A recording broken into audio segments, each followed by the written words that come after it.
bienvenue dans ce nouvel épisode de podcast. Aujourd'hui, nous retrouvons Mireille et Karine, Bonjour Cannelle. Bonjour. que nous avons déjà vu dans un premier épisode de podcast qui était sur le thème du bien-être et des arts ancestraux chinois. Et aujourd'hui, elles reviennent pour nous parler et pour comprendre les principes de l'énergie et ses manifestations. C'est bien ça? C'est bien ça, c'est dans la continuité C'est des ça, arts la chinois. continuité. Donc là, on va rentrer un peu plus dans les principes pour vous donner des clés de compréhension et éventuellement d'application. Voilà, on va approfondir le sujet. Voilà. On est sur une mini-série avec Mireille et Karine. On va faire 3 épisodes.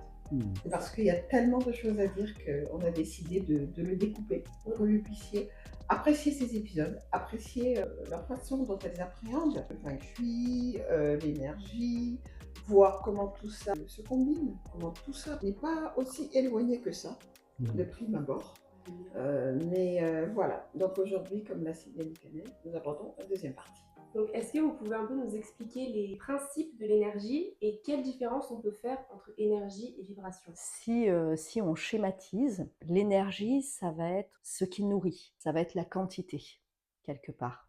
C'est ce qui va nous permettre en fait d'agir, de nous activer. La vibration, on va être sur plutôt de la qualité, une forme de finesse, ce qui va qualifier l'énergie, c'est-à-dire qu'on peut on a chacun de l'énergie, mais on va avoir une vibration différente. On peut avoir beaucoup d'énergie, et puis certaines personnes peuvent avoir une énergie rayonnante, d'autres peuvent avoir une énergie plombante.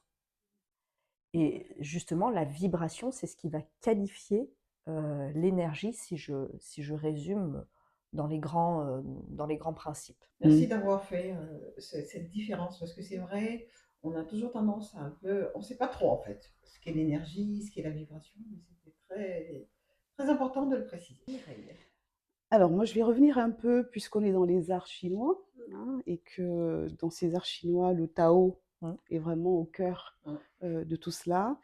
Et parce qu'on va parler de fréquence, de vibration, d'énergie, poser un peu un cadre en termes de... Parce qu'on a notre mental conscient qui veut tout expliquer, qui veut tout s'approprier.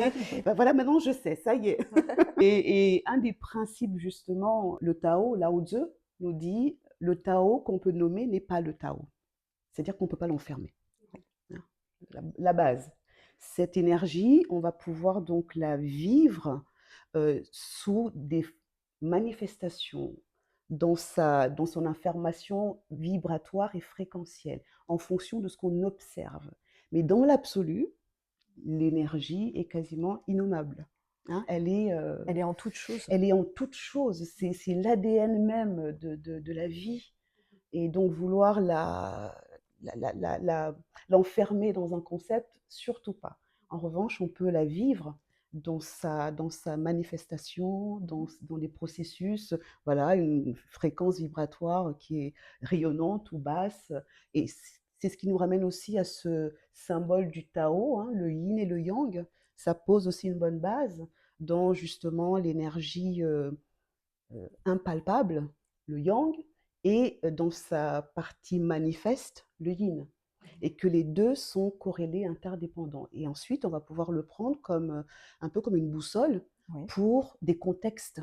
Exactement. Pour pouvoir la représenter dans des contextes. Mais donc, le yin et le yang et le yin sont indissociables dans leur partie non visible, non palpable, omniprésente, et en même temps dans sa forme vibratoire, matière, donc dans le yin. Ça permet de compléter un peu ce que tu dis avec cette vision où on n'a pas nécessairement ça y est, je sais ce que c'est, tu vois, mais qui garde cette curiosité, cette ouverture, et comment j'ai envie de déployer cette énergie, l'utiliser, la manifester, parce qu'elle prend toutes les formes possibles et imaginables. Oui, elle est effectivement en toute chose, et en feng shui, mais même dans les arts chinois, l'énergie, on appelle cela le qi ou le chi. C'est ça. C'est effectivement, entre toi et moi, il n'y a pas rien. Les matières, les couleurs, les formes, les végétaux, les animaux, tout ce qui nous environne, l'univers est composé d'énergie. C'est la substance même. C'est la substance même. L'essence. Et effectivement, la vibration, par exemple, le qi ou le chi dans une maison, Mhm. c'est ce qui va nourrir la maison. Mhm. Parce qu'on dit en Feng Shui que la maison, c'est comme un corps humain. La porte d'entrée, c'est la bouche par laquelle elle se nourrit. Les fenêtres sont les yeux. Les murs, c'est la peau. Et dans chaque secteur de la maison, on va retrouver des organes, des émotions, comme dans le corps humain. Et ce ki ou ce chi, c'est exactement la même chose. Je dirais même le prana, l'énergie. C'est les En fait, différents noms, en fait. c'est qu'une question de sémantique. C'est ça. Eh bien, le ki, lorsqu'il va rentrer dans une maison, au fur et à mesure qu'il va circuler dans la maison, il va changer de vibration. Il peut passer, lorsqu'on le corrèle, aux éléments de la médecine chinoise, il peut passer du feu à la terre, de la terre au métal, du métal à l'eau, de l'eau au bois, du bois au feu. D'accord. Donc c'est aussi ça. La vibration va permettre quelque part de qualifier la teinte de l'énergie et de peut-être un petit peu plus la matérialiser, comme tu disais, dans notre esprit, dans notre nécessité de devoir comprendre. Oui, et puis là, tu viens aussi d'aborder un principe fondamental, hein, dont ce qu'on peut comprendre de l'énergie, elle est transmuable. La transmutation, elle change de forme, elle change de fréquence, elle Exactement. change d'énergie donc. Hein. Donc ça encore, c'est un autre principe qu'on peut, en fonction de ce que tu viens de dire là, ancrer, Donc, si je t'ai bien dans cette forme. compris, ça veut dire que l'énergie, par exemple, de la pièce à vivre ne sera absolument pas la même que celle qui sera dans les chambres ou dans le garage, donc, ou toute autre pièce, quoi. Absolument. L'énergie, en fait, c'est une forme, en fait. Hein, c'est une forme. Elle prend l'information du lieu. Hein, l'énergie, c'est de l'information. C'est à la fois de l'information et à la fois de la nourriture dans le lieu. C'est très intéressant ce que tu dis. Parce que moi, j'ai une pièce où je fais de la couture. Et j'avoue que dans cette pièce, je me ressource. Oui, Quand je suis dans ma pièce, je me sens vraiment en connexion. Euh, je peux coudre, donc j'ai les mains actives, oui, mais le mental, oui. il peut être ailleurs. Et parfois, je me surprends à me dire, mais qu'est-ce que je fais? Et je me rends compte que ce que je fais est tout à fait ce que j'avais dans l'idée. Il y a une continuité. Ça me surprend toujours. Mais maintenant que tu expliques ça, je comprends mieux. Parce que parfois, je me dis, oh, peut-être que je suis super douée, mais non, c'est l'énergie en fait. Alors, on va avoir d'autres points d'information en Feng Shui par rapport à ce que tu dis. C'est qu'effectivement, on va étudier cette énergie, la qualité de cette énergie, dans un lieu en utilisant les orientations cardinales exactes. Donc on va retrouver le nord, le sud, l'est, l'ouest, le nord-est, le nord-ouest, le sud-est, le sud-ouest, et également le centre. Chacune de ces orientations, en fait, vont correspondre dans un lieu à ce qu'on appelle des secteurs ou des palais ou des batsae. Et chacun de ces secteurs va également correspondre à des domaines de vie. Et puis, on va croiser tout cela également avec l'énergie propre des personnes. Parce que tu as ta façon de fonctionner, Mireille, j'ai la mienne. Vous avez chacune la vôtre. On a tous notre façon de fonctionner. Et concrètement, en Feng Shui, ça se traduit par l'influence des directions.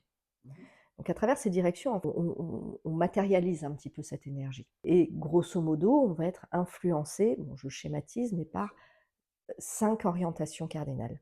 Sur ces 5 orientations cardinales, on va en avoir 4 qui vont venir nous soutenir sur des aspects différents de nos vies, et une qu'il faudra éviter, et je dirais 3 autres qui sont pas top, mais pas non plus catastrophiques. Et en fait, peut-être que dans la lecture de ce lieu, le secteur dans lequel se situe ta pièce de couture, comment toi tu occupes l'espace, dans quelle orientation en fait tu te positionnes pour pouvoir coudre et en fait créer, parce que c'est la création qui est activée.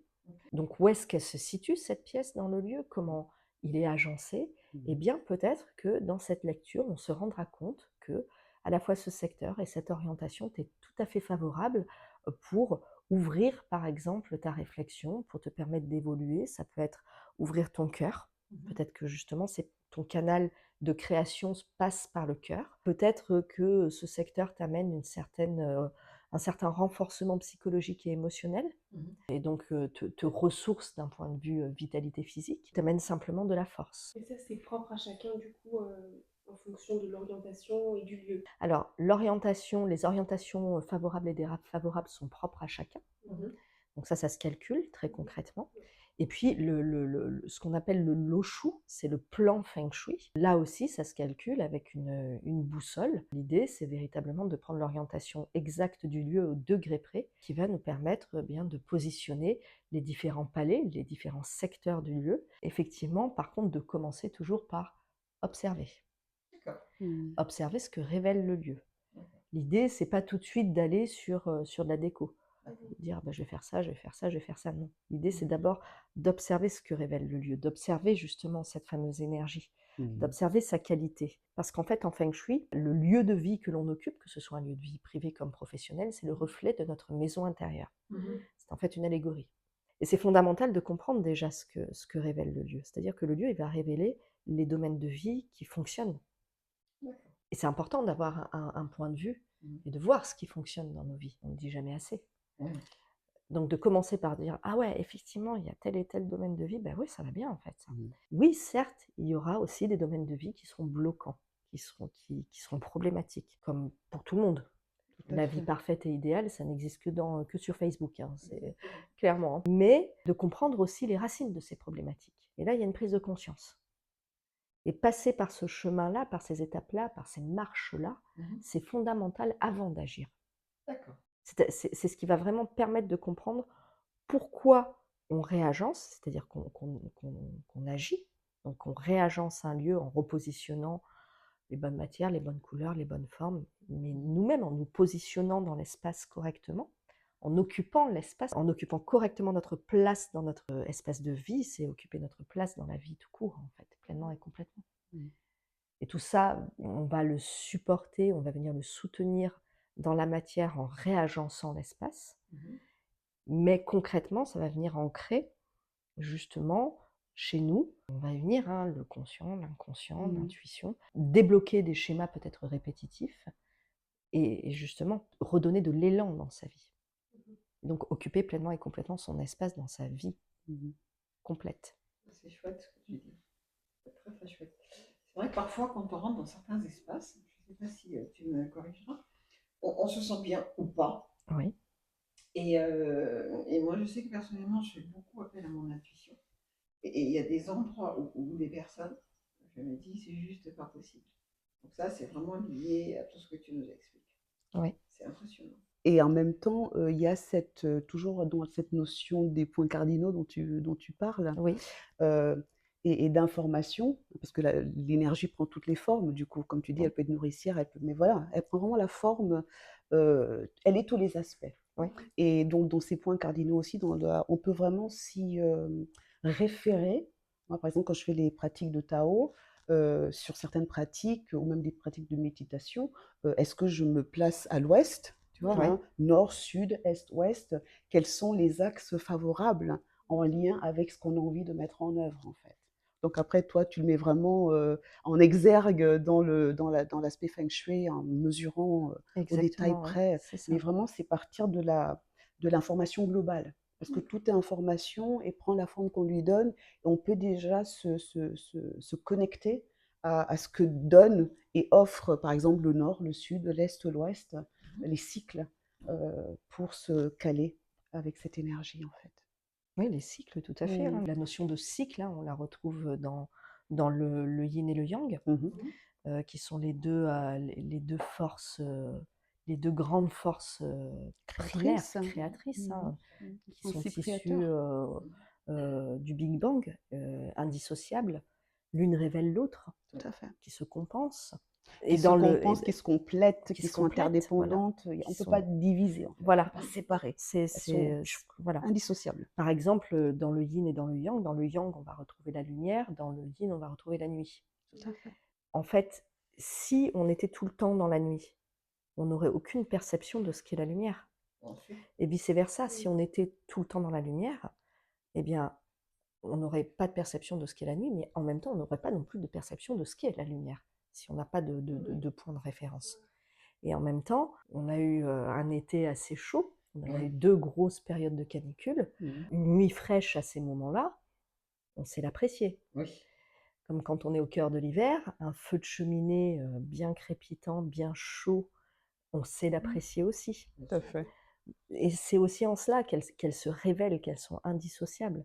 Et dans ce yin-yang, on a cette notion de cycle, de la vie, de la mort qui suit la vie, Tout à fait. dans les saisons. Il nous rappelle vraiment, il pose la base comme fondation en fait de ce cycle, de ces saisons, de cette interdépendance. Donc, et ça nous permet aussi de sortir un peu de l'approche judéo-chrétienne qui divise, qui sépare en fait. Ça, c'est vraiment quelque chose qui nous permet de nous réapproprier cette globalité Ouais. de ce qu'on est. C'est ce côté holistique, encore une fois, dont on parlait déjà dans le premier épisode. Ce symbole du Tao réunit tout et parle de tout. Oui. C'est vraiment, comme on disait tout à l'heure, ces deux forces créatrices, ces deux forces primaires qui créent le tout et qu'on peut donc transposer à tout. Ouais. Ça devient vraiment une lecture. S'il y a quelque chose vraiment à retenir des arts chinois, c'est ce symbole qu'on peut répertorier dans tout, en fait. Voilà, comme base. D'ailleurs, je pourrais même aller plus loin. Mhm. Peut-être qu'on peut même se dire que les arts chinois, puisque ce sont notre pratique, comme peut-être d'autres pratiques, c'est justement la lecture de cette fameuse énergie. C'est ça. C'est ça. Le décodage. Le décodage, La lecture. la lecture de cette énergie. Mm. C'est justement arriver à la comprendre. Mm. Et cette énergie, on peut essayer de la comprendre par rapport à notre intuition, par exemple. Qu'est-ce qui nous aide à la décoder? Quels sont les outils qu'on peut utiliser, nous, pour essayer de la décoder? Juste comme je disais tout à l'heure, on a l'énergie, on a la vibration de l'énergie. Et puis, l'intuition, on pourrait dire que c'est une antenne qu'on a à l'intérieur de nous. On peut dire que l'intuition serait le message de notre inconscient.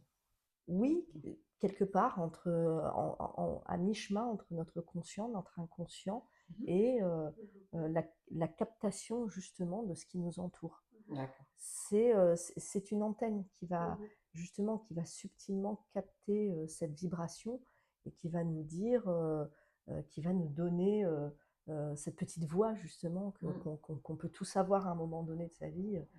On ne sait pas pourquoi, mais on sait. Ouais. L'importance de s'écouter. Cette intuition, oui. À ce qu'on ressent, à ces petits signes qui font que, comme tu dis, on sait. Oui. On ne sait pas pourquoi, mais on sait. Oui. Voilà. Je crois que toujours pour revenir à ce yin et ce yang, qui nous permettent vraiment de justement décoder le langage du yin, donc l'inconscient dont l'intuition peut être une forme d'expression, Oui. Et le mental conscient, le yang, donc qui lui a son propre langage. Ce sont des matrices internes, des programmes, des ressources, des pouvoirs internes qui ont chacun leur forme de langage. Et donc notre mental conscient, il capte son environnement, son monde à travers nos 5 sens. Donc je te vois, c'est la vision, Oui. et je peux toucher ce fauteuil, j'entends là la moto qui passe, voilà, le bruit de la moto. Ce mental conscient nous permet vraiment de décoder notre expérience directe, physique, matérielle. La matière. Voilà. C'est le présent visible manifeste la matière. Et donc là, on est dans l'aspect yin, ce que je peux toucher la terre, la matière. Oui.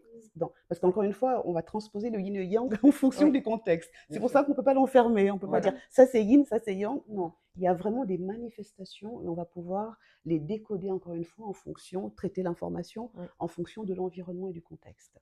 Et donc du coup, l'aspect l'intuition, ça va être le langage du yin interne, du coup, là, le monde intérieur, tu vois. On va déjà, rien que dans le yin, on va déjà aborder différentes dimensions. Il y a le yin matière par rapport au yang non visible. Il y a le non visible, donc yang, et puis le visible yin. Et dans notre expérience d'intuition, par exemple, à ce monde inconscient, interne, subconscient qui est à l'intérieur, qu'on ne voit pas, mais qu'on peut ressentir, et dont le langage, un des langages, des formes de langage, est l'intuition. Et Oui. là aussi, c'est le yin. Et je dirais quand même que l'intuition, on a aussi, qui y a à l'intérieur de nous, mais qui rentre en interaction aussi avec ce qui nous entoure. Toujours, c'est interdépendant. C'est vraiment l'intuition, on est à cette frontière-là, en fait. Quelque chose d'assez subtil, mais qui va être un mélange entre notre expérience, notre vécu, tout ce qu'on a pu emmagasiner, tout ce qu'on a pu entendre sans même forcément en avoir conscience, nos schémas, et effectivement ce qui nous entoure. Ce qui nous entoure qu'on ne peut pas palper, mais qui est là. Et c'est cette très fine antenne, très sensible en fait. Mais elle est toute petite, cette antenne. Toute petite, toute petite. C'est pour ça qu'il faut vraiment y prêter attention. Quand elle s'active, il se passe quelque chose. Et c'est vrai que c'est une démarche de vouloir écouter son intuition.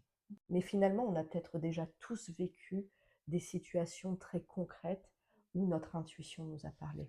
Et je pense que tous autant que l'on est sur cette planète, ça nous est déjà arrivé, soit de faire quelque chose, soit de rencontrer quelqu'un et au tout début de dire ah non, ça va pas, ça le fait pas. Le Et puis, ressenti. hop, on balaye ça d'un revers de main. Je dis ouais, c'est bon, enfin, faut arrêter. Quelques mois plus tard, de se dire j'aurais dû m'écouter. Et c'est vrai que c'est une démarche d'écouter cette petite antenne très très sensible. Parce qu'on peut que compléter en fait, tout est juste. Oui. Et comment justement, quels sont les différents moyens, encore une fois, de décoder soit l'intuition, soit cette inconscience qu'on ne voit pas justement et qui n'est pas traitée encore une fois par notre mental conscient. Et on parle aujourd'hui d'intelligence émotionnelle. L'intelligence émotionnelle par rapport à l'intelligence plus logique, le mental, l'intellect, quoi, l'intellect. Et on se rend bien compte que nous avons besoin de réintégrer, de restaurer ce monde émotionnel, dont le langage aussi de l'intuition, justement, le ressenti. C'est là où je te retrouve vraiment quand tu parles de cette antenne très fine, ce ressenti qui nous connecte à notre environnement immédiat. En fait, je le ressens. Je ne peux pas l'expliquer. D'où donc ce beau couple, encore une fois, sous l'angle du yin et du yang, le cœur et la tête, et la raison. Donc, que dit la tête? J'entends, je le ressens, mais je ne peux pas l'expliquer. Donc, voilà encore un autre moyen de pouvoir aborder, décoder. Je le ressens, et c'est mon intelligence émotionnelle qui me parle, qui ressent, bien avant même que l'analyse ne puisse se faire. Exactement, bien avant même que le mental Bien avant que le mental ne capte l'information. D'où l'importance vraiment de retrouver de ce couple et non pas de le dissocier en fait. C'est une manière encore très de... juste, tout ce que vous dites. Beaucoup le mental qui prend le dessus. Oui. Et on ne fait pas assez confiance, on ne se fait pas assez confiance. On n'ouvre pas assez son cœur. Comme je dis toujours, il faut écouter et parler avec son cœur.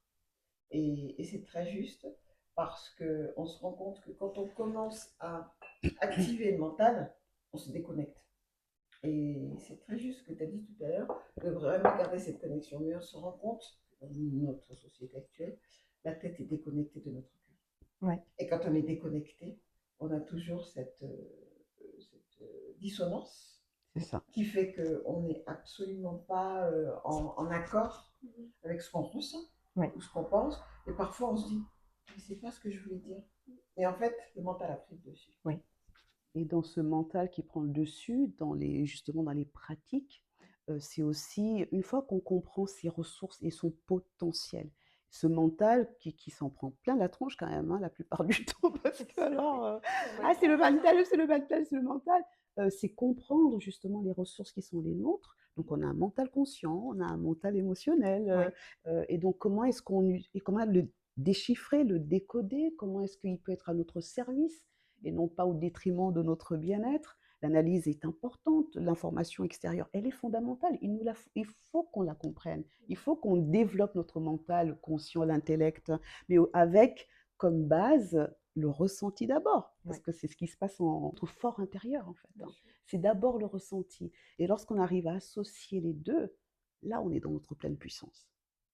Et non pas dans la déconnexion des deux qui effectivement amène toutes les dérives possibles et imaginables. Et dans notre quotidien, si on voulait donner un peu quelques tips, quelques astuces, comment est-ce qu'on ressentir ces manifestations de cette énergie, de comment on peut la sentir, la percevoir. Parce que c'est vrai qu'on est dans une société où tout va très vite. Ouais. Du moment où on est debout, il faut aller vite, vite, vite, vite, vite. On n'a pas souvent le temps de se poser. Qu'est-ce qu'on pourrait donner comme conseil, comme approche aux personnes qui nous écoutent pour que justement elles puissent avoir, je dis le mot qui me vient, mais c'est peut-être pas ça, un moment où on fait un petit reset Ouais. et on se reconnecte vite fait, puis on redescend et on se recentre. Qu'est-ce qu'on pourrait proposer, suggérer dans notre quotidien qui est déjà bien dense? Moi, je peux partager des astuces personnelles Vas-y, que vas-y, j'utilise. vas-y, vas-y.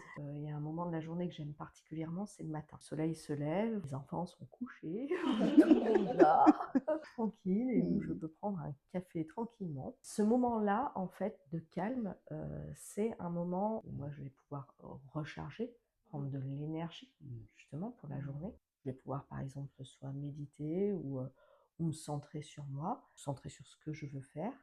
Et là, ça me permet vraiment de prendre un temps de pause. Ce temps de pause, il est fondamental. C'est pas obligé que ça dure 2 heures, en fait. Pour moi, ça me correspond bien de commencer la journée par au moins 10 minutes d'un temps de pause tranquille pour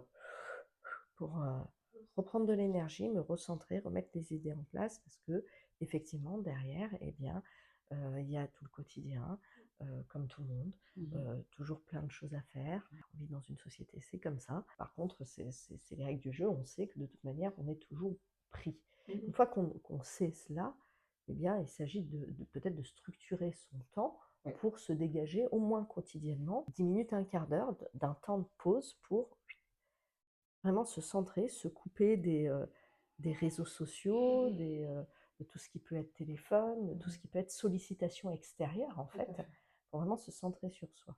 Après, c'est vrai que c'est une pratique, hein, c'est une démarche d'écouter son intuition, d'écouter cette petite antenne. Je suis bien habituée, je suis à la sentir vibrer quand elle s'active. Je prends 3 grandes inspirations, j'expire par la bouche. Juste ça prend 4-5 secondes. Hein. Très concrètement, ça me permet vraiment de me centrer. J'ai cette espèce d'espace que je me crée, dans lequel j'arrive à reposer les choses pour justement comprendre ce qui se passe. Puis bon, je vais être sollicitée, forcément. Mais en tout cas, j'ai bien imprimé l'information que là, il s'est passé quelque chose. Alors, soit tout de suite, je sais qu'il va falloir qu'il y a quelque chose à écouter, soit ça me permet justement d'agir ou de réagir de façon peut-être un peu moins en réaction, soit effectivement, quelque part, j'ai bien imprimé qu'il s'était passé quelque chose et qu'il fallait que je prenne le temps de l'analyser peut-être un petit peu plus tard. Et ça revient dans mes temps de recentrage. Mais ça peut valoir pour tout, en fait. D'accord. Certaines personnes, des fois, on est en interaction et c'est pas. Il y a peut-être des choses qu'on doit faire, qu'on nous demande de faire et ça bloque. En fait, tout ça, c'est de l'information. Cette information-là, justement, la petite antenne, elle vibre. Il y a quelque chose, il y a un message à écouter. Un message. Et c'est arriver à prendre déjà à conscientiser qu'il y a un message pour prendre le temps de l'analyser un peu plus tard ou si on le peut dans l'immédiat. J'ai le souvenir, plus jeune, d'avoir ces micro-perceptions et de toujours se remettre en question en se disant est-ce que j'ai raison? Est-ce que je me fie à mon intuition ou est-ce que je me fais confiance ou est-ce que j'écoute ce que disent les autres? Après 2-3 expériences, je me suis dit stop, j'écoute mon intuition. Que ma décision soit basée sur ma propre perception et pas sur celle des autres. Parce que souvent c'est ça, on se dit, comme tu disais tout à l'heure, si je m'étais écoutée, c'est pas ce que je voulais faire, pourquoi je l'ai fait? Et on se rend compte en fait qu'on se laisse submerger, envahir dans son espace. Moi, comme j'appelle ça un espace de sécurité. Et dès qu'on laisse les gens pénétrer cet espace de sécurité, on perd cette capacité à s'écouter et à avoir cette capacité de s'écouter en se disant, c'est ça. On se trompe, et c'est pas grave, mais au moins, je me suis écoutée, j'ai fait ce que je croyais juste au moment présent. Et je dis toujours, je préfère me tromper en étant certaine d'avoir fait la meilleure des choses à l'instant T, que de me dire, j'aurais pu faire mieux. Ou j'ai fait ça parce qu'on m'a dit qu'il y a toujours cette insatisfaction Mm. qui met un goût un peu de pas fini, d'inachevé en tout cas. Oui. Et j'aime beaucoup ce que tu dis, parce qu'on pense toujours que se poser, s'écouter, il faut prendre 2 heures pour méditer ou 1 heure, mais 10 minutes, c'est vraiment accessible. Oui. C'est vrai, c'est vraiment accessible. Et pour les gens qui, comme moi, n'aiment pas se lever très tôt. Ah mais oui. Parce qu'alors moi, le matin, j'avoue, 1 fois sur 3, je le fais. Et j'avoue, c'est particulièrement satisfaisant de se dire, oui, le matin, on a, comme tu dis, ce moment, on a un petit temps où avant que la maisonnée se réveille, Oui. et ben, on se pose, on est vraiment face à soi, on prend du temps, c'est appréciable, j'avoue. Mais quand on se lève tard, Justement, ça aussi, c'est Propre à s'écouter, c'est chacun. propre à chacun. C'est propre à Ouais, chacun. Je disais que moi, ce moment-là du matin, ça me correspondait bien. Mais finalement, ça peut être à 11h du mat, ça peut être à 2h, ça peut être le soir, merci ça Karine. peut être... Donc tous ceux qui sont comme moi, les lèvres, ne culpabilisons pas. Ah non, l'idée, c'est de Non, trouver non. son beau moment à soi, Parfait, en ça fait. me va bien. Tu sais, et ça me ramène encore vraiment à ce symbole du yin et du yang, quoi, en fait, hein. C'est cet équilibre entre l'activité et le repos. Parce que là aussi, C'est c'est vrai. encore une autre dynamique C'est vrai. qu'elle nous enseigne. Tu as commencé ta question avec dans le monde dans lequel on vit, comment on fait pour...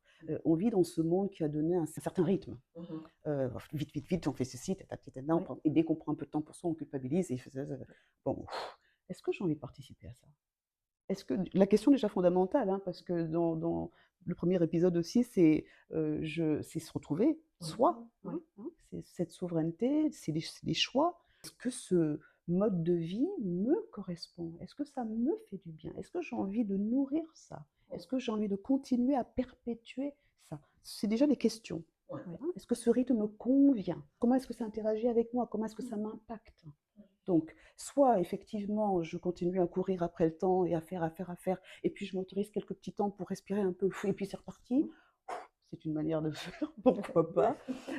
Mais c'est vrai qu'encore une fois, dans la lumière de ces arts chinois, avec ce Tao qui nous pose comme base cet équilibre entre justement l'activité, il y a un temps pour l'activité, il y a un temps pour la pause et le repos, et donc comment aménager cet équilibre, cette harmonie dans ma journée, comment structurer ma journée de telle sorte que je puisse retrouver justement cet équilibre.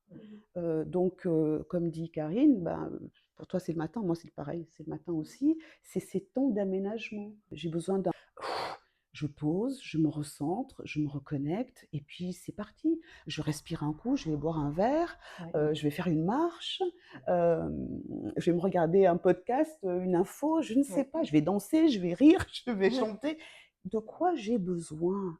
Nourrir mon besoin au moment où il se présente. Et si la journée est plus ou moins chargée, c'est de m'aménager un temps où je vais pouvoir me ressourcer, me régénérer. Et ça, effectivement, ça va dépendre de chacun d'entre nous parce que nous n'avons pas les mêmes rythmes. La question fondamentale, c'est comment je retrouve cet équilibre. Hein, je démarre ma journée, j'ai mes activités, le soir, je retrouve peut-être ma famille, les enfants. J'ai encore besoin de jus à la fin. Hein, j'ai pas envie d'arriver exténuée, fatiguée, énervée, contrariée. Et justement, ces aménagements de respiration, aller faire un tour dehors dans la pause de midi, je ne sais pas. Donc, ça me permet de me ressourcer, de me régénérer au fur et à mesure pour que ma journée soit pleine, épanouissante et régénératrice.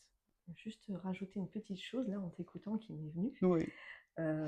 Eh bien, ce qui peut être intéressant, tu vois, en termes de tips, c'est d'aller chercher ce qu'il y a derrière les 5 éléments. Je reviens à les 5 éléments de la roue de la médecine chinoise.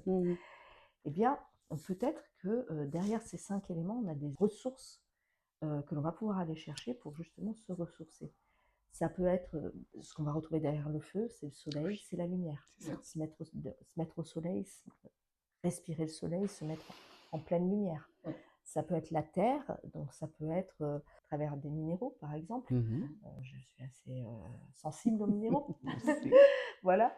Ça peut être simplement de se balader en montagne, de se balader dans un petit village en vieille pierre. Ça peut être derrière le métal, donc peut-être la respiration. En profondeur, ça peut être aussi d'écouter de la musique ou des vibrations sonores spécifiques qui vont nous ressourcer.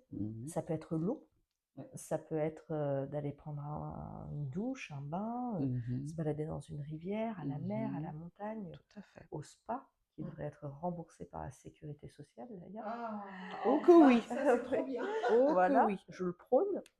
Ça peut être le contact avec la végétation. Oui. Aller en forêt, aller sentir l'odeur d'un arbre, l'odeur d'une fleur, peut-être se balader même pieds nus dans l'herbe. En tout cas, dans ces éléments, on va retrouver des ressources. Et encore une fois, rien n'est dans une case, rien n'est figé. Peut-être qu'à un moment donné, ce sera de la lumière. Peut-être qu'à un moment donné, ce sera des minéraux. Peut-être qu'à un moment donné, ce sera écouter de la musique. Et peut-être qu'à un moment donné, ce sera une musique spécifique, peut-être une autre. Peut-être qu'à un autre moment, ce sera respirer ou alors prendre un bain ou alors se balader. Et c'est OK. C'est aussi le cycle de transformation. Exactement. Et pour aller plus loin, puisque tu as parlé des éléments, la nature, justement, pour revenir encore à cette interdépendance, à ce microcosme, macrocosme et cette interdépendance entre les deux, les éléments dont parle Karine, on les retrouve à l'intérieur de soi. Oui. Donc, à l'intérieur de soi, on va trouver par exemple dans le cœur, c'est l'élément feu. Oui. Cœur, poumon, c'est l'élément métal. Dans les reins, c'est l'élément eau. Dans le foie, c'est l'élément bois, par exemple. Et puis le centre, la terre, donc la rate. Donc, ces éléments, on les a en nous. Donc, ces éléments, il nous les faut nourrir. Hein, il est important qu'on les nourrisse. Et donc, d'aller se recharger, se nourrir justement auprès de ces éléments à l'extérieur, nous permet aussi de retrouver cet équilibre et cette harmonie à l'intérieur de nous et d'activer les forces en résonance avec ces éléments à l'intérieur de soi. Très fort ce que vous dites. Vraiment, c'est très puissant et ça interpelle chacun de nous. Je pense qu'à travers ce que viennent de dire Karine et puis Mireille, on a tous trouvé quelque chose qui nous permette en fait de nous reconnecter à soi, de nous reconnecter à notre énergie et puis de faire en fait sans culpabiliser. Surtout cette culpabilité qu'on a en permanence quand on prend du temps pour soi, qu'on se pose. En fait, une activité est presque à bannir dans cette société. On se pose, on prend du temps pour soi. Et les gens qui disent moi, je peux pas rester assise ou je peux pas rester sans rien faire. Et souvent, quand je pose la question, mais qu'est-ce que tu mets derrière sans rien faire? Eh bien, c'est difficile de répondre. En fait, c'est cette culpabilité qu'on a de se dire je me pose 5 minutes pour me ressourcer. On ne s'autorise pas. Prenez le temps pour vous. Autorisez-vous à vous poser la question qu'est-ce qui me fait du bien, comme l'a si bien dit Mireille, comme l'a si bien dit Karine. Parfois, c'est juste, comme tu disais très justement, Karine, avoir une présentation importante. Prendre le temps de s'installer, de se poser, de faire une connexion avec son auditoire. Tout à fait. Respirer et vous démarrez. C'est ça. Et même dans le quotidien, parce que là, effectivement, la vibration dont on parle aussi, la fréquence, à la maison, au travail, une réunion, on arrive dans une salle, on ressent l'espace. Est-ce que l'espace correspond à ce que j'ai envie de transmettre, de communiquer? La place que j'ai prise là, près de cette personne, est-ce que je me sens bien? Est-ce que ça résonne? Est-ce que je me sens fréquence et vibration? Est-ce que je me sens bien? Parce que pour retranscrire la fréquence et la vibration, est-ce que je me sens bien? Ne serait-ce que ça comme question. C'est pas la peine d'aller chercher l'analyse intellectuelle. Est-ce que je me sens bien? Non, non, je change de place. Et c'est comme ça qu'on pratique. C'est cette pratique, l'espace, là, oui, non. Voilà. Qu'est-ce qui est bon pour moi? Je me recentre en fait et je m'écoute. Je développe cette écoute intérieure et je nourris mes besoins.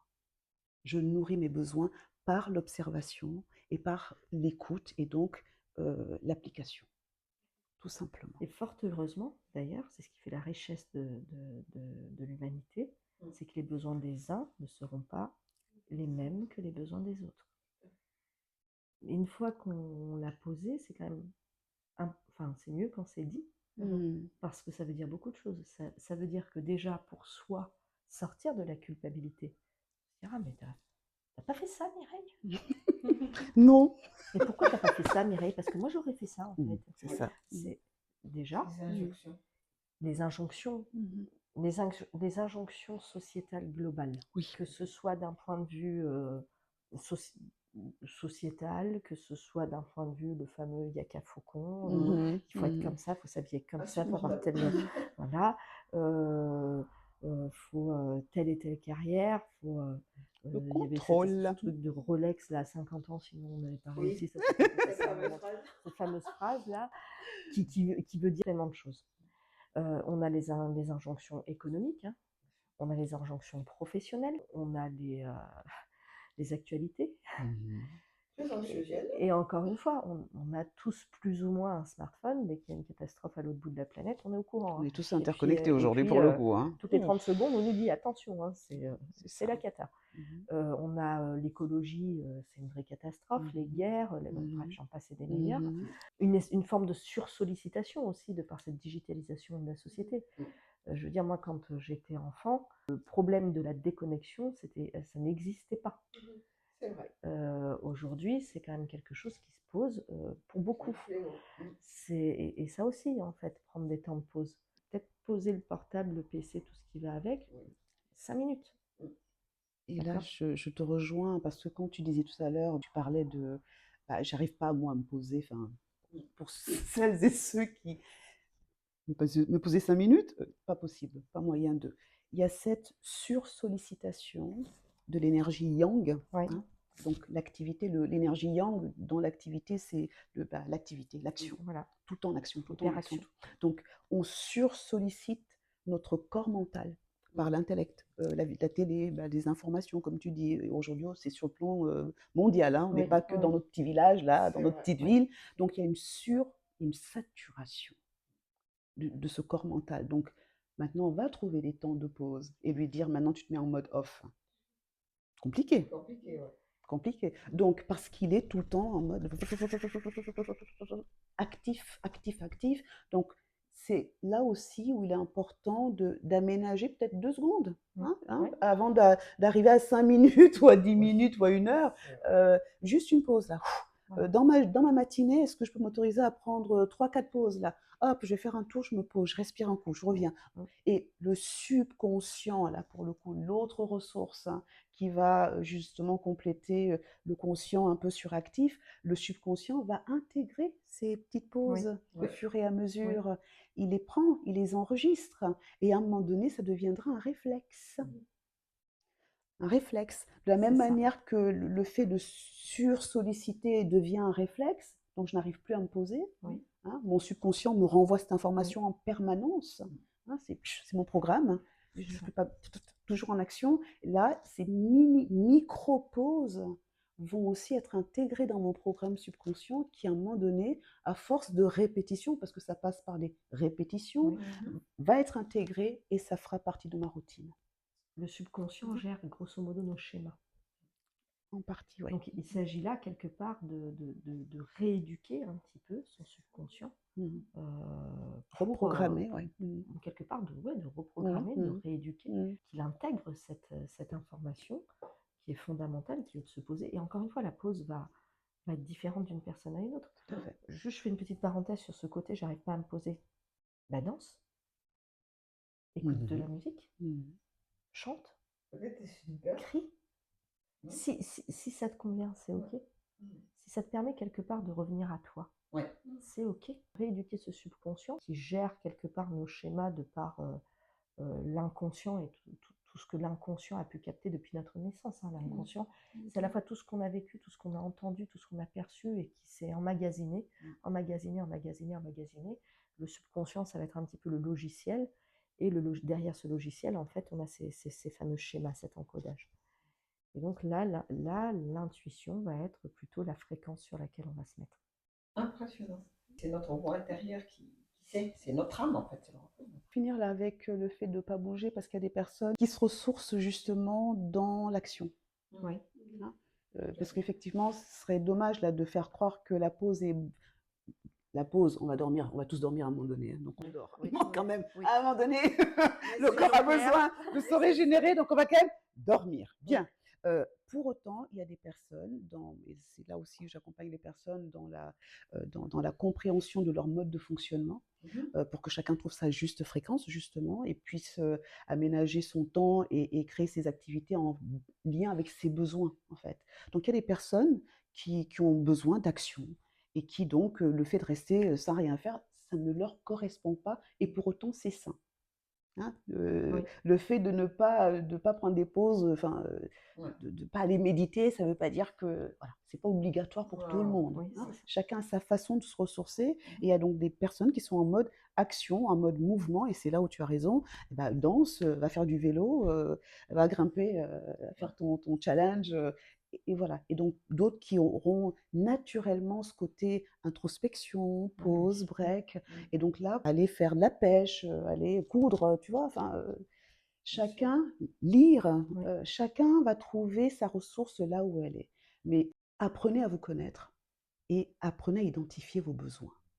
Est-ce que je me recentre? Est-ce que ça me fait du bien? C'est ça. C'est surtout ça la question fondamentale. C'est ça. Au-delà de tout ce qu'on dit là, Oui. c'est qu'est-ce qui me fait du bien? Qu'est-ce qui me nourrit? Ouais. Quand je fais ça, après, Voilà.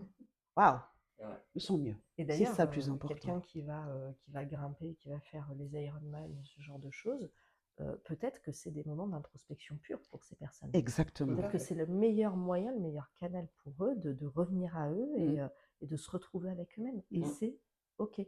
Mm. C'est OK. Encore une fois, on est tous différents, et Oui. ça c'est vraiment important pour répondre à cette culpabilité qui peut nous envahir de temps en temps. Nous sommes tous différents, nous avons tous des besoins qui nous sont propres, il est important de les connaître, et justement c'est cette différence qui nous enrichit tous aussi, quoi. Oui. Hein. Donc voilà. C'est important de dire ça, d'enlever cette notion d'injonction, on disait tout à l'heure. Comme vous l'avez si bien dit, on est tous différents, et effectivement, d'autres, c'est dans l'effort, dans la douleur, qui sont capables d'aller à l'intérieur d'eux-mêmes et de se retrouver. Et c'est vrai que tout est juste, tout est à Oui. sa place, du moment qu'on est en accord avec soi-même. C'est ça. Qu'on retrouve cette forme d'équilibre, en fait.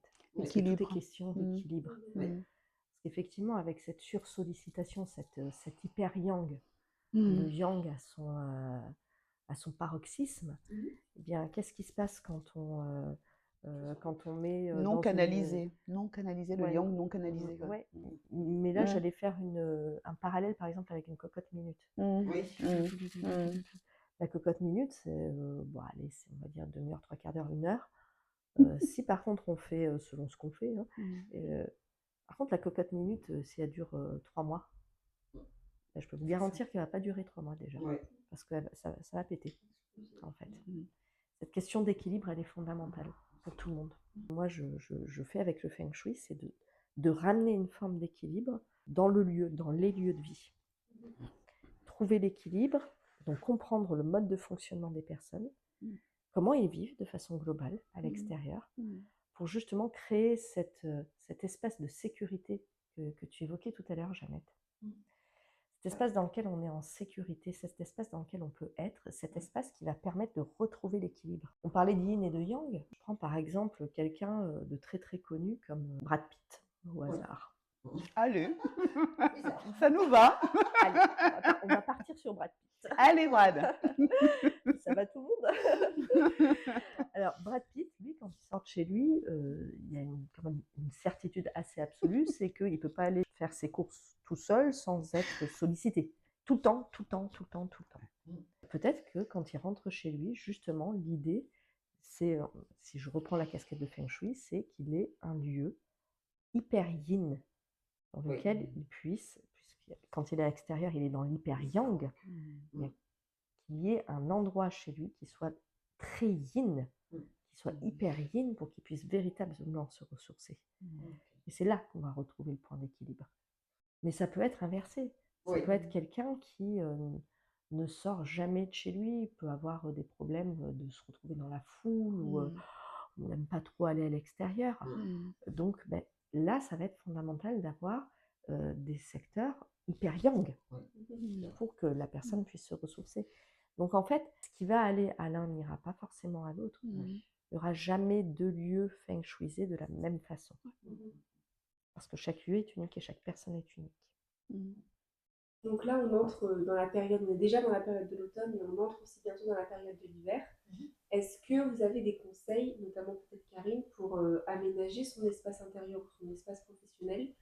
Est-ce qu'en fonction des saisons, c'est quelque chose qu'on peut faire, ces petits aménagements? Effectivement, la période automne-hiver, d'ailleurs, petit aparté, c'est que dans les arts chinois, la saison de l'automne a commencé depuis le 7 août et court jusqu'au 6 novembre. L'hiver débute le 7 novembre et court jusqu'au 4 février. Ça correspond au calendrier agricole chinois.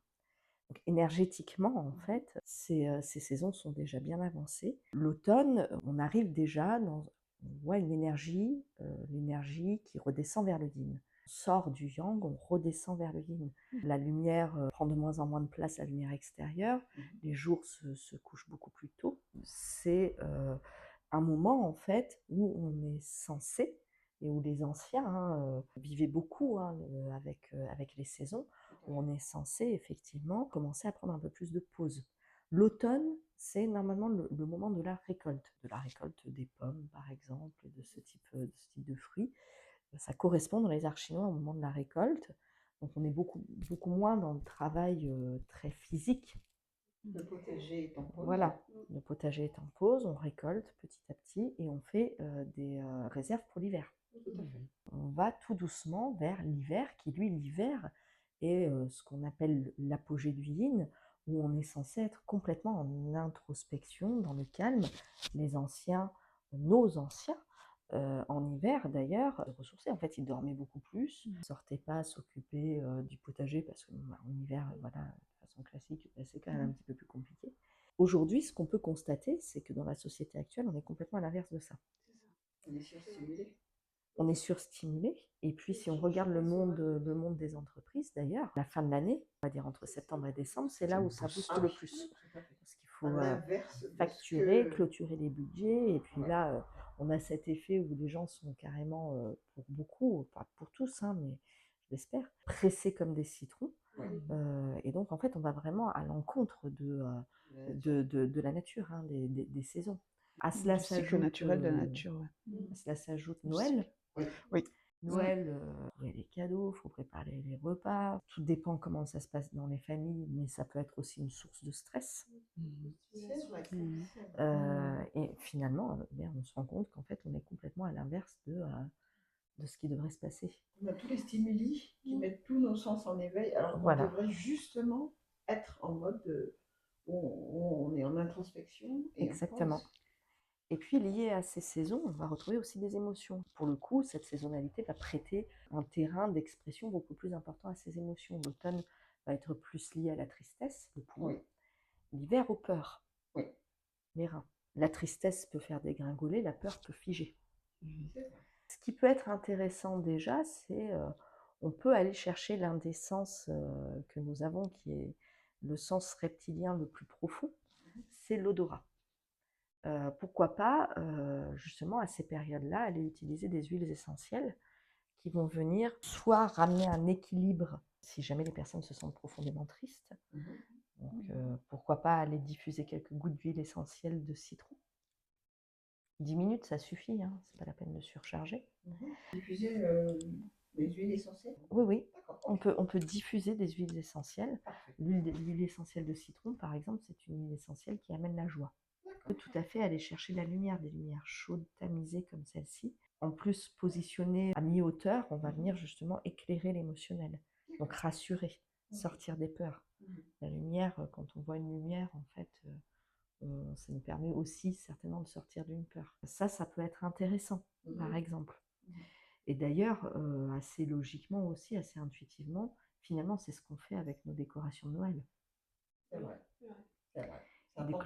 Les décorations de Noël, en fait, viennent ramener cette forme d'équilibre, puisque Noël se situe au moment du solstice, où on est dans l'apogée du yin, donc l'apogée de l'introspection, l'apogée du calme. Dès qu'on sort à l'extérieur, c'est les moments en fait, où on a le moins de lumière à l'extérieur. On va venir ramener l'équilibre chez soi, finalement, avec cette fête. Mais encore une fois, tout est question d'équilibre, sans venir ramener de stress ou de sursollicitation. Ce qu'on peut retrouver justement dans ce monde, ce que je disais tout à l'heure, le monde de l'entreprise, la période septembre-décembre, c'est quand même très certainement l'une des périodes les plus stressantes et où on demande le plus d'énergie et d'implication aux personnes pour pouvoir boucler la fin de l'année. Je dirais que l'automne et l'hiver, c'est peut-être des périodes où la notion d'équilibre, elle est peut-être encore un petit peu plus compliquée à trouver de façon individuelle, en fait, de par justement la société dans laquelle on vit. Ça peut peut-être même expliquer un phénomène qu'on voit depuis quelques années, qui est l'augmentation drastique des burn-out en entreprise. Cette sursollicitation générale et globale qu'on a déjà abordée et qui est certainement accrue en plus pendant cette période-là. Alors, ça ne veut pas dire que tous les burn-out sont en automne et en hiver, que les choses soient claires. Ils peuvent être amplifiés. Mais Ils en sont fait, même d'ailleurs amplifiés ils peuvent être amplifiés. du fait de la saison. Effectivement. À cela s'ajoute aussi l'agencement de certaines entreprises qui peuvent aussi accentuer cette forme de pression. Certains agencements où on va retrouver du personnel qui, de par l'agencement des bureaux, peut ressentir une sorte d'insécurité ou d'incapacité à se projeter dans l'avenir. D'impression en tout cas d'être tout le temps dans l'action. Tout le temps dans l'action. Devoir agir, devoir faire. Et que penses-tu de cette nouvelle forme d'organisation dans les entreprises, des plateaux, où on n'a plus de bureaux? Les open space. On est sur des open space, ouais. Alors, il peut y avoir des open space qui peuvent être très intéressants à partir du moment où ils sont bien structurés. Parce que finalement, l'open space, quelque part, eh bien, ça peut générer la cohésion d'équipe. Mais encore une fois, faut-il que ce soit pensé et structuré correctement. Il y a certains open space auxquels je peux penser, où là, on n'y est pas du tout. Je ne citerai pas de nom d'entreprise, mais où justement, en fait, le chi ou le ki circule de façon beaucoup trop rapide. On a justement ces agencements où on n'a même pas de petites cloisons, on n'a rien du tout, en fait. On peut ne pas avoir de plantes, on peut avoir des lumières extrêmement agressives. Il faut savoir que les plafonniers très blancs, comme ce qu'on retrouve dans les hôpitaux, par exemple, ou dans les EHPAD, ça va venir surstimuler la pensée. Donc justement, je fais un petit trait d'union sur les hôpitaux et sur les EHPAD. La lumière, c'est véritablement un outil dans ces endroits-là que l'on devrait travailler de façon primordiale. Effectivement, dans certaines entreprises, on va avoir des plafonniers très très blancs qui vont vraiment appuyer, qui vont être en fait, qui vont venir sursolliciter le mental. Ça, c'est juste un exemple. Mais effectivement, on va retrouver des agencements dans certaines entreprises qui vont plus prêter justement à un mal-être des salariés et qui vont créer un cercle vicieux. Alors qu'une entreprise qui va être bien agencée, pensée et structurée en fonction du projet d'entreprise pour la cohésion d'équipe, là, on arrive sur quelque chose de vertueux et sur des aventures magiques. Par ton expérience, est-ce que tu peux dire que les entreprises font un peu plus attention à ça? Eh bien, moi, j'ai l'agréable surprise de voir que oui, parce que je bosse de plus en plus avec des entreprises, encore une fois, quelles qu'elles soient. Bien sûr. Que ça aille du cabinet jusqu'à la PME. Après 2020, il y a eu peut-être pour certaines une prise de conscience, parce qu'il faut savoir qu'entre le 1er janvier 2021 et le 1er juin 2021, ce sont des chiffres qui sont publiés par la DARES, il y a eu 1 million de démissions en France. Sur 6 mois. 1 million de démissions en France, ça a un impact direct sur l'entreprise. C'est-à-dire que l'entreprise perd sa force vitale, sa force vive. L'entreprise qui peuvent perdre des mémoires, leur mémoire d'entreprise. Donc ça veut dire que la qualité de l'outil productif est impactée. Ça veut dire que le suivi client est impacté. Ça veut dire que l'entreprise n'a plus de fonds pour innover. Aujourd'hui, une entreprise qui n'innove plus, c'est pas bon signe non plus.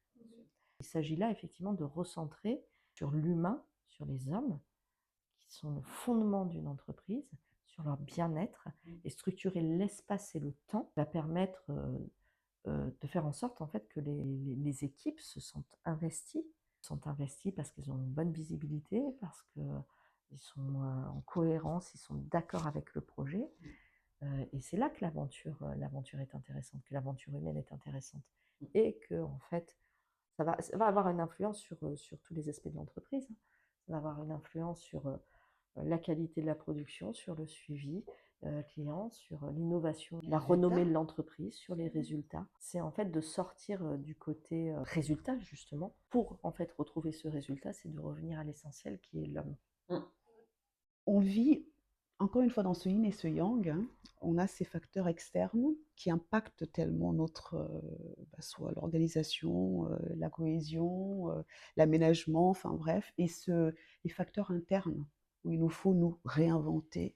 Et tu parlais du burn-out tout à l'heure, donc la manière dont on gère, hein, la ressource humaine, où les gens se gèrent aussi elles-mêmes, et les injonctions en entreprise, les projections, les attentes, la contrainte, et comment justement, du point de vue du regard des arts chinois, retrouver un équilibre, ramener un équilibre. Parce que dans notre société très mentalisée, on a cette séparation encore, hein, une fois, hein, il y a cet espace professionnel, on ne mélange pas.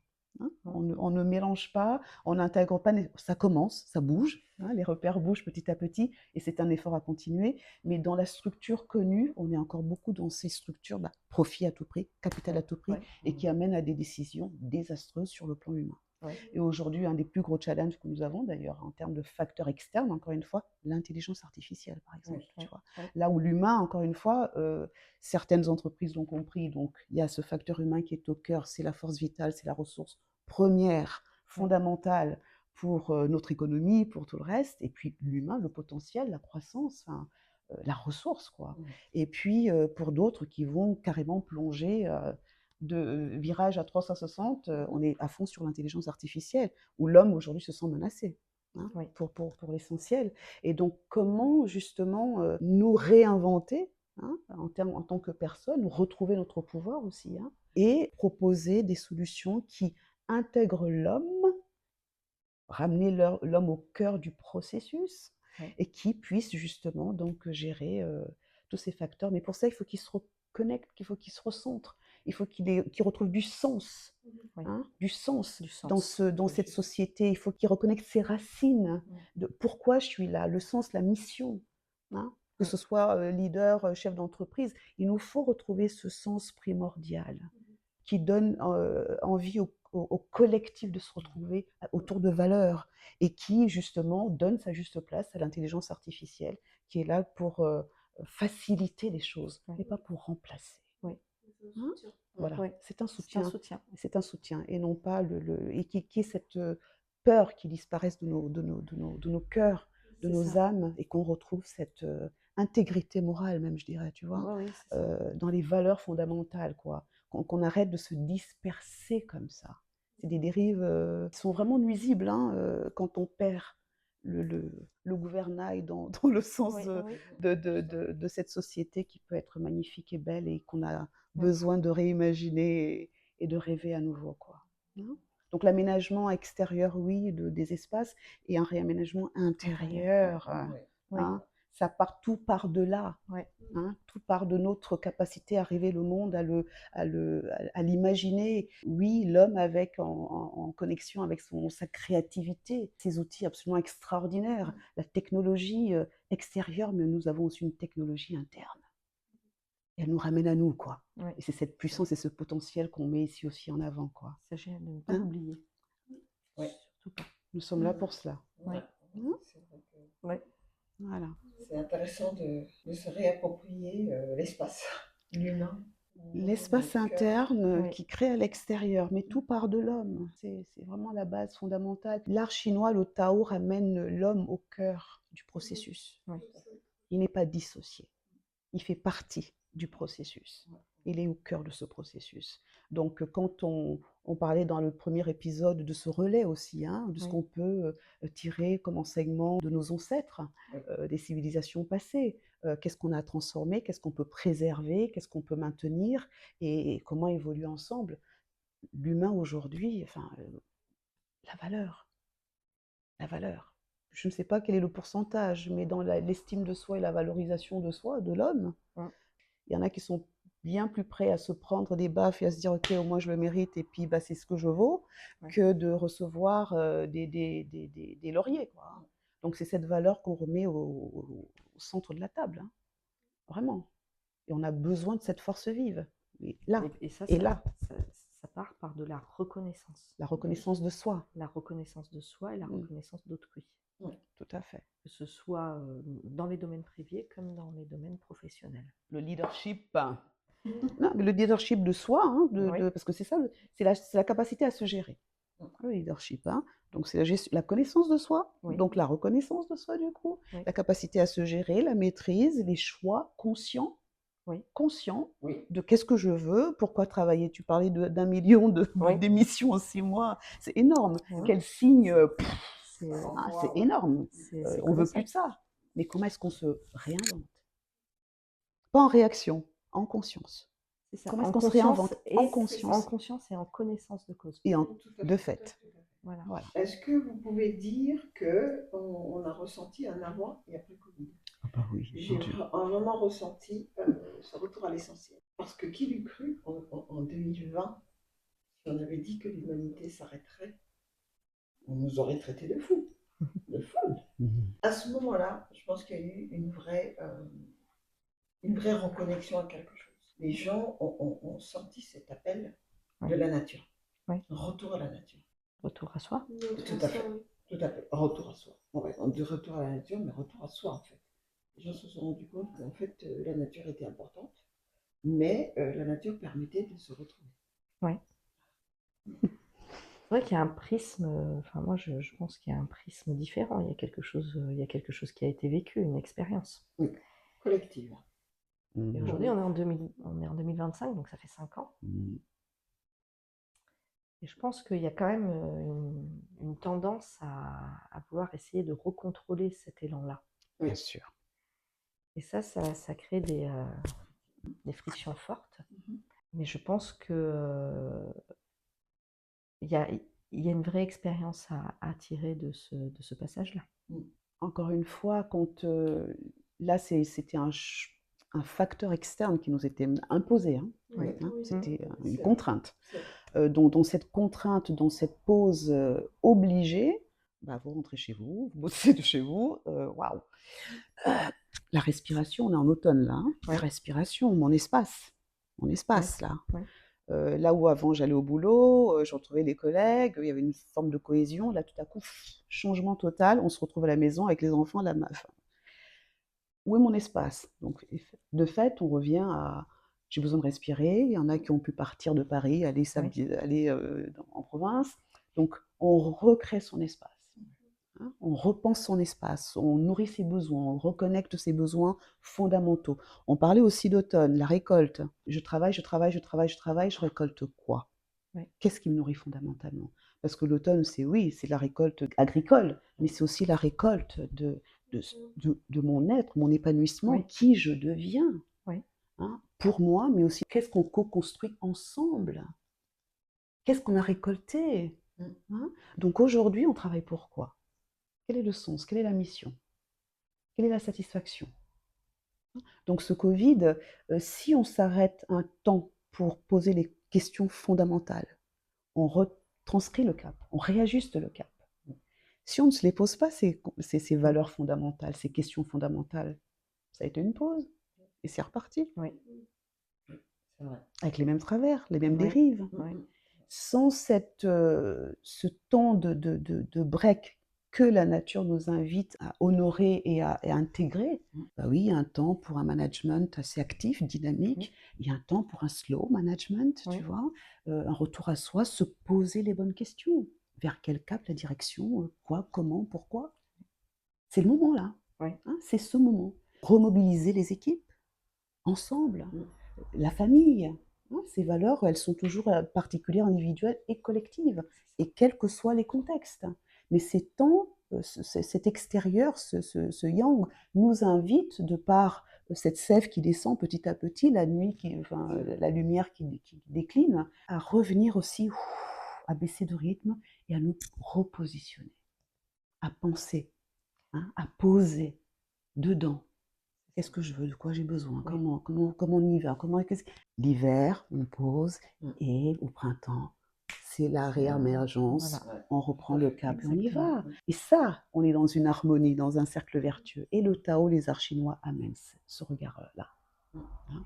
Pose comme fondation ces principes de cohérence et d'harmonie et de performance, la réelle. C'est prendre le temps de la réflexion pour optimiser son action. C'est Parce ça. que si on ne réfléchit pas à ce que l'on fait, et on ne réorientera pas son action. On dit en Feng Shui, effectivement, que l'hiver, c'est le moment où on pense ses projets. Donc l'automne, on amène justement à bien réactiver, on revient vers ses pensées. On laisse émerger des idées. On pense. Et puis le printemps, c'est le moment où la sève remonte dans les arbres. Eh bien, c'est là qu'on va commencer à agir pour mettre en œuvre, pour matérialiser ses projets. C'est ça. C'est bien dit, hein. C'est très très intéressant parce que ça nous permet d'avoir effectivement un autre regard sur tous ces événements qui nous bouleversent et qui font qu'effectivement on se laisse happer. C'est ça. Et cet échange, cette discussion va vous permettre d'avoir un temps de réflexion pour faire le point aussi, parce que de temps en temps, ça fait du bien aussi de faire le point, de se dire où j'en suis par rapport à tout ça, et puis d'avoir un temps pour soi. Tu parlais de reset tout à l'heure. Oui. Et c'est vraiment d'aménager ces resets de façon régulière. Tu vois? Très juste. De façon régulière. régulière. Ouais. C'est vrai qu'on fait des resets en général au printemps. Non, le jour de l'an. Ah, le jour Oui. de l'an. Le gros reset. Le gros reset. Alors là, celui-là, c'est vraiment le reset le plus fake du monde. Oui. Les bonnes résolutions qui ne dès le tiennent 2 jamais. ne tiennent jamais, qui Oui. s'essoufflent même avant fin janvier. Et après, on a une deuxième chance, le reset de printemps. Oui. Alors là, on en a un peu plus qui s'y mettent. Et après, en septembre. Et le reste de l'année, c'est vrai que c'est du navigage à vue. On navigue à vue, on passe à côté. Tu vois, mais justement, dans ces resets, et comment justement accompagner les personnes aussi, parce que voilà, on parle d'énergie, on parle des manifestations, et la manière dont ça nous impacte au quotidien, et ceci dans tous nos contextes, et surtout comment transformer, parce qu'effectivement, on a notre monde là, c'est notre création. Comment est-ce qu'on peut la réinventer à travers le feng shui, moi à travers mes programmes, j'ai cette expérience de l'entreprise en tant que coach, mais aussi thérapeute énergéticienne dans la médecine traditionnelle chinoise et les pratiques du Tao. Et de ce regard, à un moment donné, avec le Covid justement, je me suis dit, bon, tout s'est arrêté, hein, de fait. Et je me suis dit, mais j'ai besoin d'amener un autre regard aujourd'hui dans l'offre que je propose, comment accompagner, comment petit à petit proposer un regard qui soit encore plus centré sur l'humain et qui amène à cette réflexion, mais qui accompagne en fait le processus de façon régulière, encore une fois. C'est pas de façon ponctuelle, parce qu'on sait très bien que ça ne dure pas, c'est la répétition, c'est la réflexion constante, hein, le réajustement, on l'appelle agilité comportementale, ça fait partie de mes programmes que j'ai étudiés et que je propose aussi. Comment le réaménager? J'ai pensé à des programmes justement, que ce soit pour les particuliers le Tao ressources, une fois par mois, on va travailler en harmonie avec les saisons, hein, dans la nature. Avec l'automne, là, on travaille sur les poumons, les émotions et tous les éléments associés. Pour l'entreprise, le programme Tao Reset, hein, pour les particuliers et pour les équipes, justement pour, de façon régulière, encore une fois, au cycle des saisons, suivre ce programme et se poser les bonnes questions, être dans cette mouvance juste, hein, en lien avec le besoin, et que ce soit un suivi régulier qui fasse que justement on peut là trouver une fondation, une ressource qui permette d'accompagner l'homme dans une respiration, dans son expansion et puis dans son action optimisée, quoi, hein, et consciente, pas réactionnelle, hein, bâtie. Voilà. On constate ce qui ne va plus. Et en même temps, on est vraiment là pour aussi apporter des solutions, un regard haut des actions qui permettent de petit à petit changer nos modes, nos fonctionnements pour aller vers quelque chose de bien plus vertueux. Comme vous l'aurez compris, donc Mireille vous propose effectivement un accompagnement qui vous permettra de vous reconnecter à vous, de prendre ce temps pour vous. Comme j'aime à dire, quand on investit sur soi, il ne faut pas voir que la valeur pécuniaire. Il faut juste voir le bénéfice à long terme. Qu'est-ce que ça m'apporte?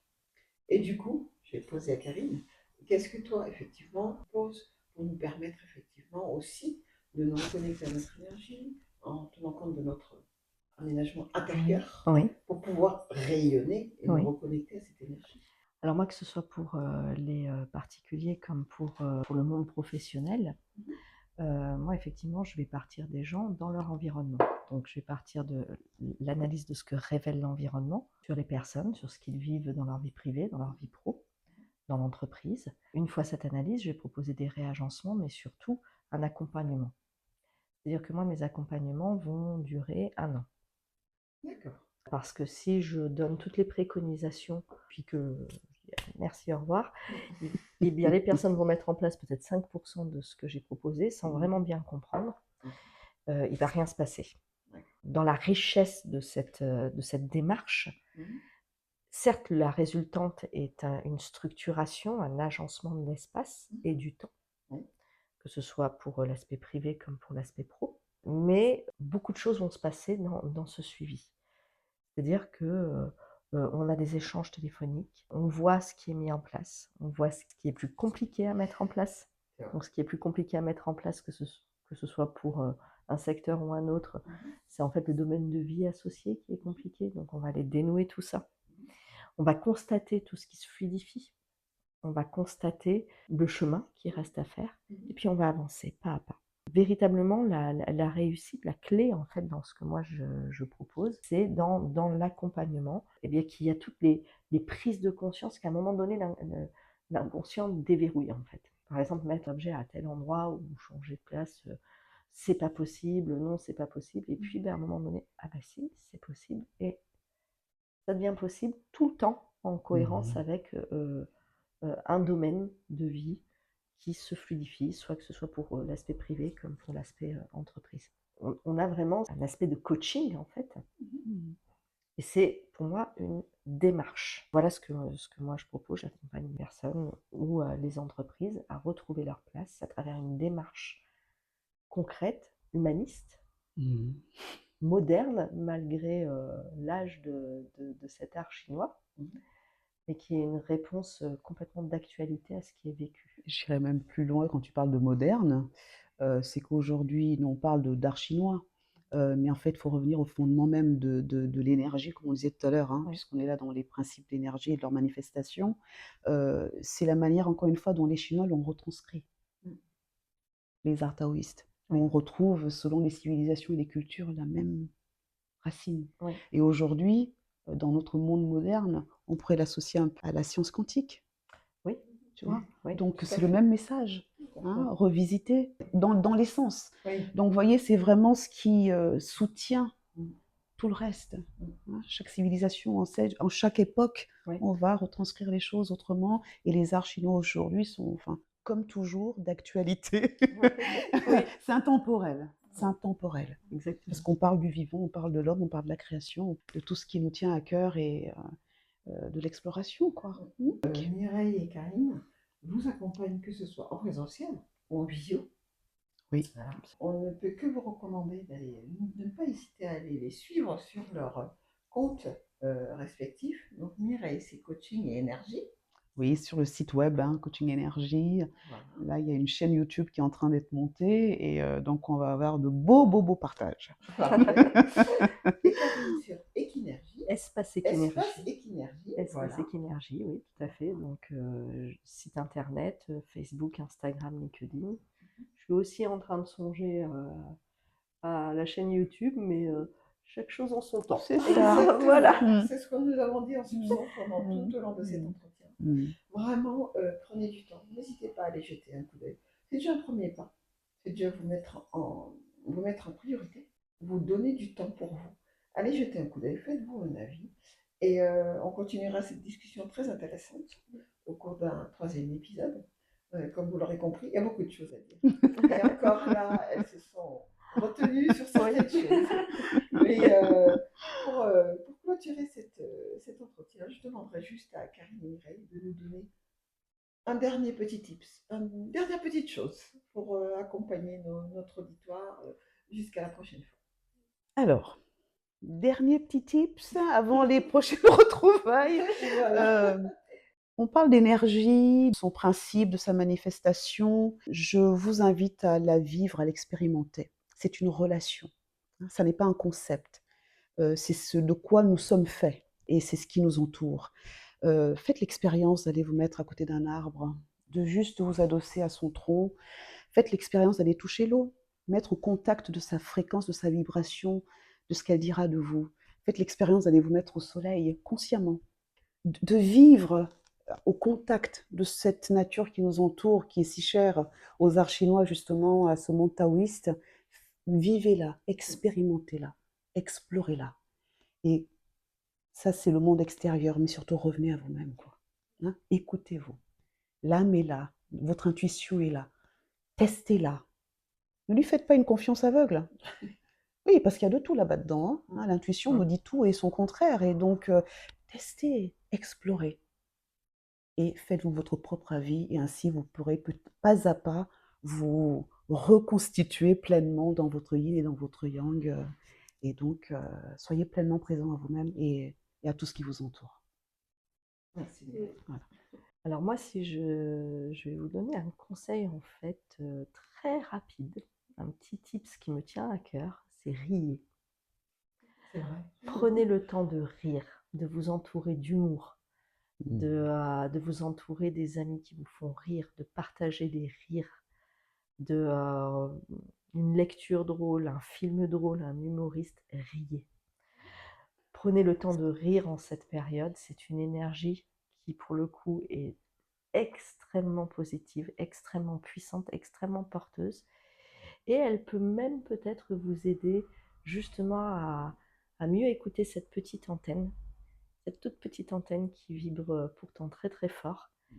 Parce que plus vous riez, plus vous occupez votre espace. Merci Karine. Et sur ces conseils, c'est vraiment le mot de la fin. On vous conseille d'aller effectivement regarder notre podcast où nous sommes en train de mettre en place une communauté de femmes inspirantes et inspirées qui sauront vous donner des astuces pour prendre soin de vous, pour vous remettre au centre. Vous êtes la priorité. Prenez soin de vous et à très vite. À très vite. À très bientôt. Au revoir. Au revoir.